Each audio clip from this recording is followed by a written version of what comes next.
காலு இங்க பாரு, இதுதான் நீ, இதுதான் வாடி. நல்லா பாத்துக்க. என்ன பண்ணிட்டீங்கன்னா அப்படியே சாருன்னு ஓடி போயிட்ட. அப்படி போக கூடாது. நல்லா கேட்டுக்க. இது வந்து வீரர்கள், நீ பிடிக்க போற வீரர்கள். நீ என்ன பண்றீங்கன்னா இங்கிருந்து 2 கொம்பை கிட்டு இந்த கொம்பை ஆட்டினீங்கன்னா இவங்க என்ன பண்ணிடுவாங்க, கொஞ்சம் விலகி நிப்பாங்க. இங்கிருந்து 4 காலையும் பூஸ்ட் பண்ணி ஒரு தவ்வு அப்படியே தவி இங்க வந்துடணும். இங்க வர்றப்ப இங்கே நீ நடந்து வந்தீங்கன்னா பிடிச்சிருவாங்க. அதான் கூடாது. இங்கிருந்து தவி இங்க வந்தீங்கன்னா சுத்தி வருவாங்க. நீ இப்படி சுத்தி வர்றாங்களா, அப்ப என்ன பண்றீங்கன்னா அவங்க யாரும் குத்தாத, காயப்படுத்தாத, சும்மா பிடிச்சி அரட்டுன்னு அரட்டு. உன் பக்கத்துலயே வரமாட்டாங்க. நான் வந்து இங்கதான் இருப்பேன், உனக்கு நேரம் ஆப்போசிட் முன்னாடி தான் இருப்பேன்.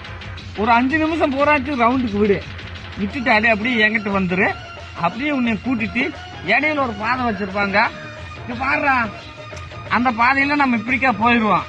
உன்னை இப்படியே விட்டேன்னா நீ அங்க ஏற்கனவே ஏகப்பட்ட பேர் இருப்பாங்க. அவங்க கூட போற சண்டை போடுவேன். உன்னை நான் பிரிச்சு கொண்டு வர்றதுக்கு எனக்கு சிரமமா இருக்கும். ஏன்னா அந்த அளவுக்கு அன்னைங்கிட்ட எனர்ஜி இல்லை.